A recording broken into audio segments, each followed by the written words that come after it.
यहाँ आपकी कहानी का भारतीय संदर्भ में रूपांतरण है।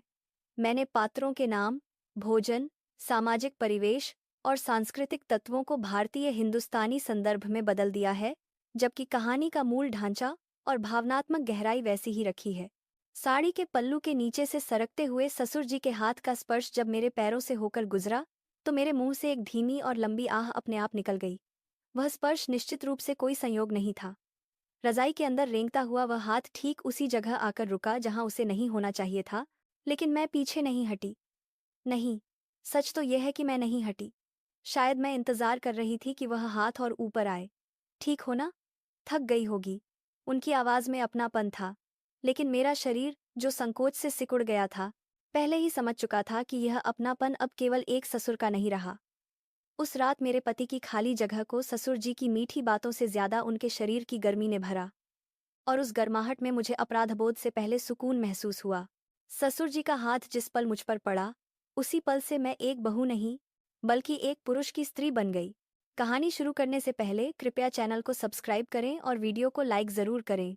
कमेंट करना न भूलें। तो चलिए, अब शुरू करते हैं चांदनी रातें की यह दास्तां। मैं मीरा हूँ, 40 की उम्र के करीब पहुंचती एक साधारण गृहिणी। शादी को 10 साल हो चुके हैं।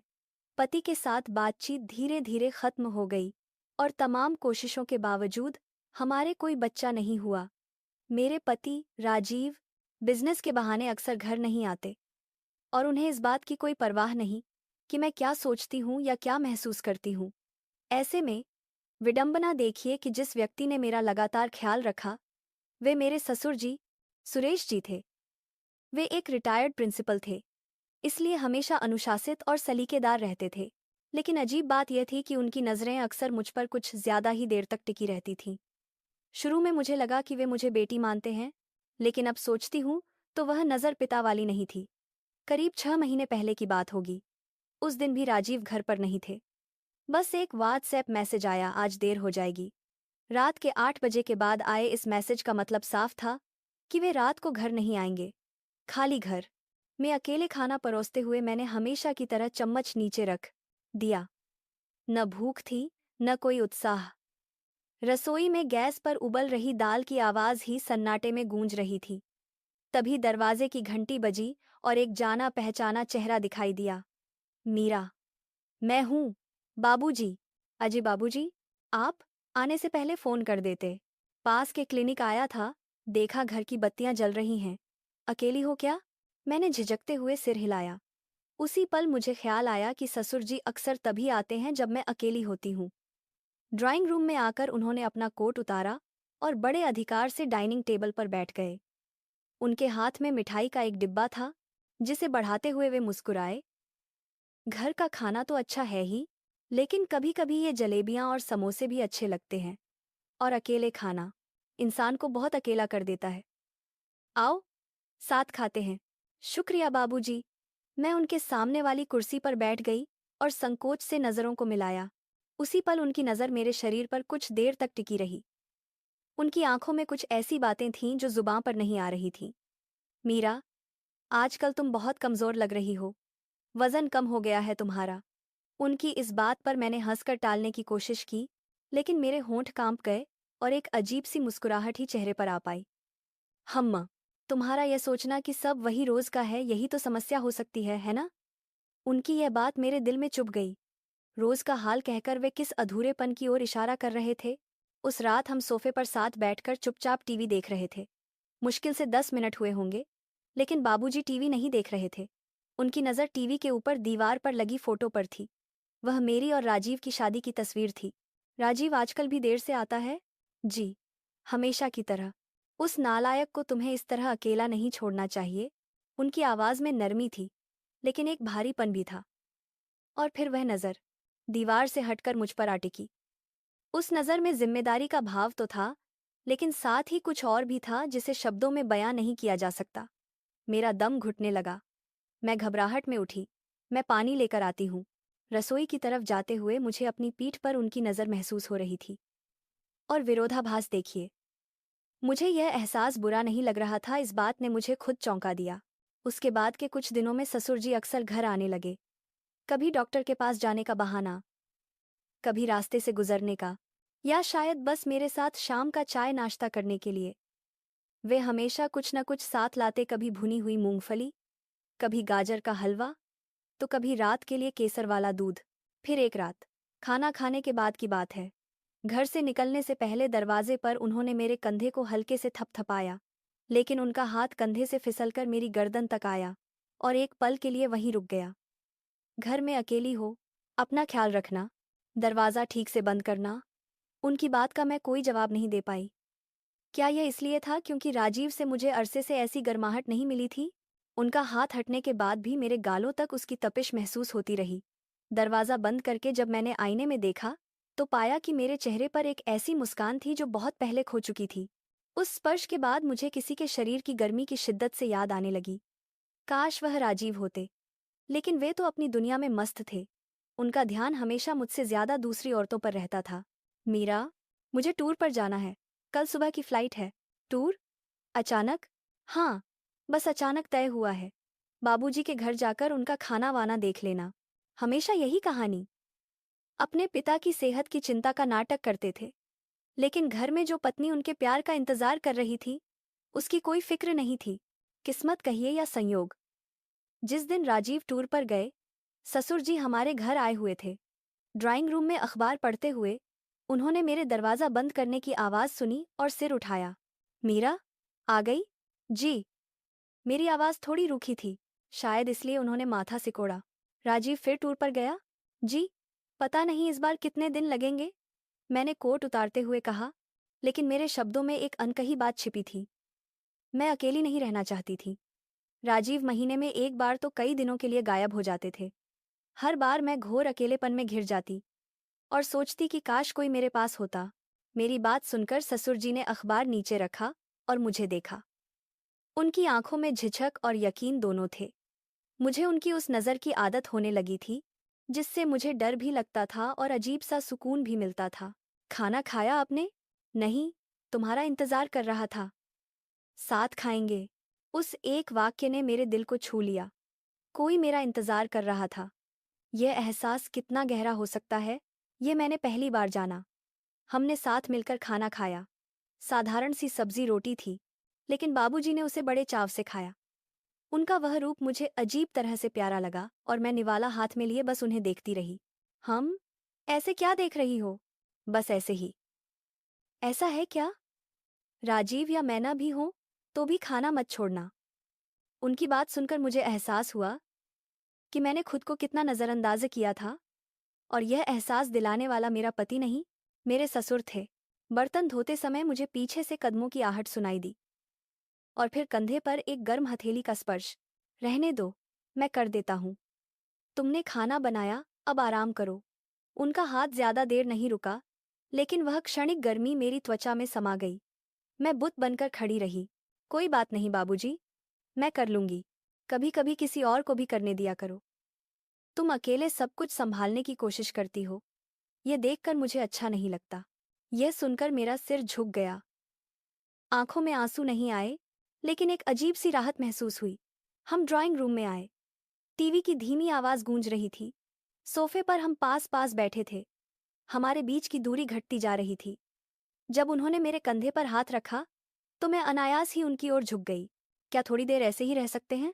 उनके हाथ मेरे कंधे पर स्थिर हो गए और धीरे धीरे उनकी उंगलियां मेरी गर्दन की ओर सरकने लगीं। उनकी हथेली मेरी रीढ़ की हड्डी से होते हुए कमर तक पहुंची, जिससे मेरे बदन में एक सिहरन दौड़ गई। सन्नाटे में उन्होंने बहुत धीमी आवाज में पूछा, अगर मैं तुम्हें थोड़ी देर के लिए गले लगा लूं, तो कोई दिक्कत तो नहीं? यह सवाल एक ससुर का नहीं था। उस पल उनकी आंखों और स्पर्श में एक पुरुष का भाव था। मैंने कुछ नहीं कहा, बस चुपचाप उनकी ओर झुक गई। जब मेरा सिर उनके सीने से लगा, तो उन्होंने मुझे अपनी बाहों में भर लिया। यह बहुत अजीब था। वह आलिंगन इतना सुरक्षित लगा, जैसे मेरी असली जगह यही थी। किसी भी पुरुष की बाहों में मुझे ऐसा सुकून और साथ ही ऐसी उत्तेजना महसूस नहीं हुई थी। उनके दिल की धड़कन, उनकी बाहों की पकड़ और शॉल के नीचे हमारे घुटनों का स्पर्श। मेरा दिमाग कह रहा था, यह गलत है, लेकिन मेरा दिल मुझे रोक नहीं पाया। उस रात ससुर जी के अपने कमरे गेस्ट रूम में जाने के बाद मैं देर तक सोफे पर बैठी रही। बत्तियां बुझाए बिना मैं उस स्पर्श को याद करती रही। उस रात मैंने लंबे अरसे बाद खुद को तसल्ली दी और पहली बार चाहा कि काश वे दोबारा मुझे अपनी बाहों में ले लें, यह जानते हुए भी कि यह कितना खतरनाक है। उसी दिन से सब बदल गया। अब मैं संयोग का इंतजार नहीं करती थी, अब मैं खुद उन्हें तलाशने लगी थी। कुछ दिनों बाद, जब राजीव का फिर से कोई फोन नहीं आया और रात भर वे घर नहीं आए, बाहर तेज बारिश हो रही थी। खिड़कियों पर बारिश की थप-थप से मेरा मन और खाली हो गया। मैं डाइनिंग टेबल पर खाली कप लिए बैठी थी। तभी गेस्ट रूम का दरवाजा खुला। मीरा, अभी तक जागी हो? कुर्ते पायजामे में ससुर जी खड़े थे। शायद वे भी सो नहीं पाए थे। जी बाबूजी। नींद नहीं आ रही थी। मैं भी एक किताब पढ़ रहा था। वे मेरे पास आकर बैठ गए। माहौल बदल गया। बहुत खामोश, बहुत गर्म और बहुत नजदीक। राजीव का फिर कोई फोन नहीं आया? जी। अब तो गुस्सा भी नहीं आता। मैंने सिर हिलाया। ये गुस्सा नहीं, हार थी। बाबूजी, आप मेरे साथ इतने अच्छे क्यों हैं? यह सवाल अचानक मेरे मुंह से निकल गया। वे कुछ देर मुझे देखते रहे, फिर बोले, तुम्हारे साथ अच्छा होना ही चाहिए। किसी को तो तुम्हें प्यार और परवाह देनी होगी। जब मेरा बेटा अपना फर्ज नहीं निभा रहा, तो मुझे ही करना होगा। उनकी बात सुनकर मेरी आंखें भर आईं। मीरा, जी, क्या मैं तुम्हारा हाथ पकड़ सकता हूँ? मेरा दिमाग सुन्न हो गया, लेकिन मैंने सिर हिला दिया। उनका हाथ मेरे हाथ पर आया और उनकी नजरें बदल गईं। अब वे बहू को नहीं, एक औरत को देख रहे थे। तुम बहुत समय से अकेली हो। उनकी उंगलियां मेरी उंगलियों में उलझ गईं। मेरा दिल जोर से धड़कने लगा। ये ससुर जी हैं। ऐसा नहीं होना चाहिए। यह ख्याल आया, लेकिन मैं हाथ नहीं छुड़ा पाई। उन्होंने धीरे से मुझे अपनी ओर खींचा और मेरा सिर अपने कंधे पर रख दिया। सब ठीक है। मैंने कोई विरोध नहीं किया। उनका हाथ मेरे बालों को सहलाने लगा और उनकी सांसें मेरे कान के पास महसूस होने लगीं। जब ससुर जी के होंठों ने मेरे गाल को छुआ, तो मैं पीछे नहीं हटी। सच तो यह है कि मैं हटना ही नहीं चाहती थी। यह ऐसा था जैसे रेगिस्तान में किसी प्यासे को पानी की एक बूंद मिल गई हो। एक और चुंबन, और उस खामोशी में हम दोनों बह गए। अगर रुकना है तो अभी रुक सकती हो। बाद में पछताना मत। मैं अभी कुछ नहीं सोचना चाहती। मेरे इस जवाब ने हम दोनों को इजाजत दे दी। उस रात सोफे पर हमने मर्यादा की सारी दीवारें गिरा दीं। हम कहाँ तक गए, यह मैं शब्दों में नहीं कहूंगी, लेकिन उस रात हम एक पल के लिए भी अलग नहीं हुए। फर्श पर गिरी शॉल, हमारी तेज सांसें और उनके आलिंगन में मिला वह गहरा सुकून, सब कुछ सच था। मीरा, हम बस एक पल के लिए भटक गए थे, है ना? जी, ये गलती थी, मैंने कहा, लेकिन मेरा हाथ अभी भी उनके हाथ में था। लेकिन अजीब बात है, मुझे अपराध बोध से ज्यादा अच्छा लग रहा है, ससुर जी ने कहा। मैंने आंखें मूंद लीं। भोर होने पर मैं चुपचाप अपने कमरे में गई, लेकिन मेरा शरीर उनकी गर्मी को याद रख रहा था। और उस दिन के बाद मैं हर रात उस गलती को दोहराना चाहती थी। अगली सुबह ससुर जी वैसे ही अखबार पढ़ रहे थे जैसे कुछ हुआ ही न हो, लेकिन मेरे अंदर तूफान था। उठ गई? चाय लोगी? जी। उन्होंने जैसे कब बढ़ाया। उनकी कलाई की नसों को देखकर मुझे सिहरन हुई। ये वही हाथ है जिसने मुझे रात भर थामे रखा था। दिन भर मैंने खुद को काम में व्यस्त रखा ताकि अपराधबोध कम हो, लेकिन शाम होते ही फिर वही इंतजार शुरू हो गया। क्या वे फिर आएंगे? क्या फिर मेरे पास बैठेंगे? मीरा, तुम बहुत बेचैन लग रही हो। नहीं, बस मौसम की वजह से, उन्होंने धीरे से कहा। कल जो हुआ, वह सिर्फ मेरी गलती नहीं थी। मैं भी बहुत अकेला था। अकेलापन इस शब्द ने हम दोनों को जोड़ दिया था। लेकिन हम ऐसा नहीं कर सकते। हमारा रिश्ता, हाँ, रिश्ता, लेकिन गलती होकर भी वह बहुत सुकून देने वाला था। उनकी आंखों में जो कोमलता थी, अब मुझे उससे डर लगने लगा था, क्योंकि मैं उसकी आदी हो रही थी। अब हम एक ही घर में रहते हुए छिप छिप कर नजरों और स्पर्श का खेल खेलने लगे थे। एक रात उन्होंने पूछा, नींद नहीं आ रही? नहीं। हर्बल चाय पियोगी? मैंने मना नहीं किया। धीमी रोशनी में जब उन्होंने चाय का कप दिया, तो उनकी उंगलियां मेरे हाथ से टकराईं। बाबूजी, उस रात के बाद मैंने पछतावा करने की कोशिश की, लेकिन मुझे सिर्फ आपकी याद आई। उन्होंने कप मेज पर रखा और दोनों हाथों से मेरा चेहरा थाम लिया। तुम सच में बहुत प्यारी हो। और फिर उन्होंने मुझे चूम लिया। इस बार न झिझक थी न जल्दबाजी। यह गलती नहीं है, मैंने कहा। उस रात के बाद हम रोज मिलने लगे। राजीव का न होना हमारे लिए वरदान बन गया। 2 महीने पहले की बात है। राजीव का फोन बंद था। मुझे घबराहट हुई और मैं उनके ऑफिस की तरफ गई। वहां पास के एक होटल के कैफे में मैंने राजीव को देखा। वह अकेला नहीं था। एक छोटी ड्रेस पहने, लाल लिपस्टिक लगाई एक लड़की उसके साथ थी। वे हंस रहे थे और राजीव ने उसका हाथ थाम रखा था। मैं वहीं जम गई। मेरा शक सही था, लेकिन इसे अपनी आंखों से देखना असहनीय था। मैं बिना तमाशा किए वहां से चली आई और घर लौटते ही सबसे पहले मुझे जिसका ख्याल आया वे ससुर जी थे। घर में ससुर जी सोफे पर किताब पढ़ रहे थे। मुझे देखते ही वे समझ गए। मीरा, क्या हुआ? चेहरा ऐसा क्यों है? राजीव, वह किसी और औरत के साथ था। मैंने अपनी आंखों से देखा। मैं रो पड़ी और उनके सीने से लग गई। राजीव तुम्हारे साथ ऐसा कैसे कर सकता है? उनका गुस्सा मेरे लिए एक मरहम था। बाबूजी, मैं खुद को बहुत छोटा महसूस कर रही हूं। नहीं मीरा, तुम छोटी नहीं हो। तुम तो बहुत हिम्मत वाली हो जो अब तक सहती रही। अब हमें अपने रिश्ते पर कोई पछतावा नहीं होना चाहिए मीरा। उसने तुम्हें पत्नी का दर्जा नहीं दिया, लेकिन मैं तुम्हें वह प्यार दूंगा जिसकी तुम हकदार हो। उस दिन के बाद हमने छिपना बंद कर दिया, कम से कम अपने मन में। अगर राजीव को पता चले तो मैं बाबूजी के पक्ष में खड़ी रहूंगी, मैंने उनसे कहा। उन्होंने मेरा माथा चूम लिया। अब वे मेरे लिए, हमारा रिश्ता अब एक आदत, एक जरूरत बन चुका था। राजीव के आने का अब मुझे डर नहीं, बल्कि एक अजीब सा रोमांच महसूस होता था कि हम उनकी नाक के नीचे यह सब कर रहे हैं। अब तुम मेरी हो, ससुर जी अक्सर कहते। 2 हफ्ते पहले राजीव अचानक घर आ गया, बिना बताए। मीरा, उसकी आवाज सुनकर मैं चौंक गई। ससुर जी और मैं ड्राइंग रूम में थे। वहां का मंजर, 2 कप, मेरी बिखरी हुई शॉल, कुछ भी छिपा नहीं था। दोनों साथ में बैठे हो? बड़ा अच्छा लग रहा है, राजीव ने तंज कसा, लेकिन उसकी नजरें शक्की थीं। किसी ने मुझे बताया था कि मेरे पिता और मेरी पत्नी आजकल बहुत साथ साथ देखे जा रहे हैं। मेरे हाथ से पानी का गिलास लगभग छूट गया। राजीव, जुबान संभाल कर बात करो, ससुर जी ने कहा। संभालू?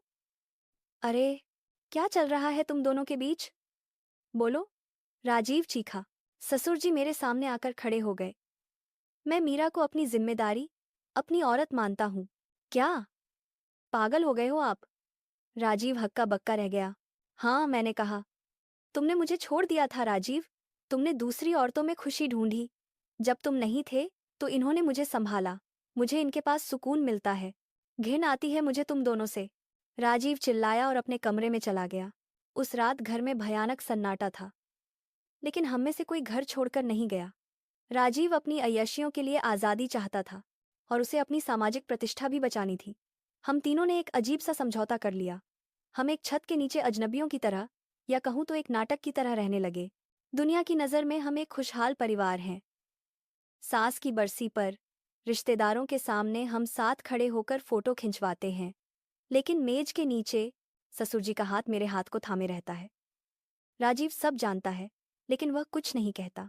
यह घर अब इसी तरह चलता है। मैं उस घर की बहू थी, लेकिन अब मैं उस घर के सबसे बड़े मर्द की औरत हूं। लोग इसे पाप कहेंगे, घृणित कहेंगे, और शायद यह है भी, लेकिन यह मेरी सच्चाई है।